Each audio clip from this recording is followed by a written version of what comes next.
எதிர்பார்க்கல எதிர்பார்க்கல இப்படி பேசுவேன்னு சொல்லி எதிர்பார்க்கல. என்னடா லூஸ் தனம் வளருன்னு தானே பார்க்குறீங்க. இந்த வீடியோ பார்த்துட்டு நினச்சது தான் நீங்களே நினச்சிங்கன்னா கமெண்ட் பண்ணிட்டு போங்க. எப்படி இருக்கு விஜயோட இந்த 2 மாசம் ஆட்சி? செம கிழின்னு கிழிச்சிட்டாரு. செம மாஸ்க் கட்டிட்டாருல. அப்படி ஒரு மாஸ்க் கட்டினார் பாருங்க, பெரிய மாஸ்னஸ். சட்டசபைக்கே அவரை விட்டா வேற ஆள் இல்லாத மாதிரியே ஒரு மாஸ்க் கட்டிட்டாரு.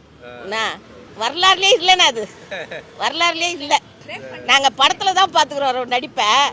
சட்டசபைக்குள்ள உட்காந்து நடிக்கிற ஒரு மனுஷனை அவரை தானே நாங்க பாக்குறோம். ஏன்னா இவ்வளவு நேரம் சொன்னது புரியவே இல்லையா? நீங்க பாராட்டுறீங்க. பாராட்டுறோமா? ஏன்னா அவர் மாஸ்க் சட்டசபையில உட்காந்து இப்படி பண்ணும்போது அவர் தெரிய வேண்டாம். சட்டசபையில எதுக்கே உட்காந்துன்னுக்கிற? மக்களுக்காக பேசுறதுக்கு தாயா, மக்களுக்கு என்ன நல்லது பண்ண போற சொல்றதுக்கு தாயா. இந்த 2 மாசம் ஆட்சியில் என்ன பண்ணின்னு இருக்கிற, பண்ண போற, இதுக்கப்புறம் இந்த 5 வருஷத்துல என்ன பண்ண போற, இதெல்லாம் பேசுறது தான் சட்டசபை. இந்த நடிப்புக்கெல்லாம் கிடையாது. புரியுதுங்களா? சும்மா எப்போ பார்த்தாலும் ஒரு சீனை போட்டுக்கின்னு நடிக்க வச்சுக்கின்னு உன் பின்னாடி ஒரு 108 130 பேரை உட்கார வச்சுக்கின்னு நீ பண்ணுறது பத்தாதுன்னு அதுக்கு மேலே அவனுங்க ஒருத்தரை பக்கத்துலேயே உட்கார வச்சு பொய்யா ஒருத்தர் கக்கின்னு கிடக்குறான் தேவையில்லாம. யார் சொல்லும்? உலகத்துக்கு தெரியாத மனுஷனா ஆதவ அர்ஜுனா தான். பொய்யா எதுக்கேத்தாலும் பொய் சொல்லின்னு கிடக்குறான். எதுக்கேத்தா ஒரு மனசாட்சி வேணாம். பேச தெரியாத ஒரு அரசியல, பேச தெரியாதவெல்லாம் அரசியல வந்துக்கிறான், படிக்க தெரியாதவெல்லாம் அரசியல வந்துக்கிறான்.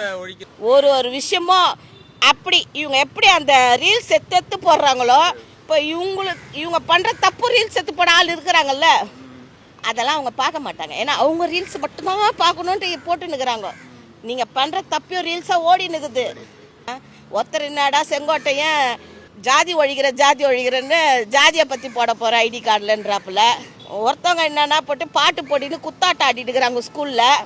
இதெல்லாம் தேவையா? உன்னை எதுக்கு அரசியலில் உட்கார வச்சாங்க? குத்தாட்டம் ஆட வரைச்சாங்க. அது நீ சினிமாலே இருந்திருக்கலாம்ல. விஜய்க்கு மனசாட்சின்னு ஒன்று இருந்தால் அரசியல் தெரியாது. உனக்கு அரசியல் தெரியாது, உன் மனசாட்சிக்கு அது தெரியும். குரங்கு கையில் பூமலை கொடுத்த மாதிரி ஆகிப்போச்சு. அவர் பிச்சின்னு கிடக்கிறாரு.